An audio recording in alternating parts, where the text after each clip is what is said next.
আওয়ামী লীগের পুলিশ নেই, ছাত্রলীগ নেই, হেলমেটধারীরা নেই, তাহলে এই 1 বছরে প্রায় দ্বিগুণ অপহরণ হয়েছে। কেন আইন শৃঙ্খলা পরিস্থিতির অবনতি হবে, এটা তো জনগণ জানতে চায়। আপনাদের প্রতি জনগণ এবং রাজনৈতিক দলদের আস্থা আছে।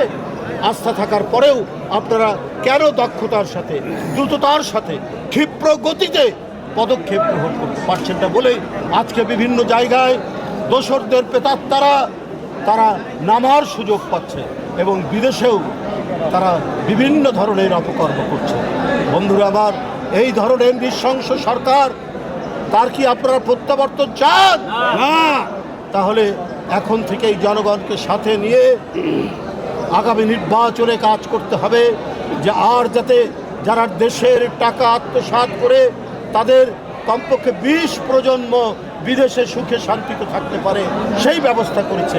ওই লুটেরাদের, ওই টাকা পাচারকারীদের, ওই ব্যাংক হরিলুটকারীদের যেন প্রত্যাবর্তন না হয়।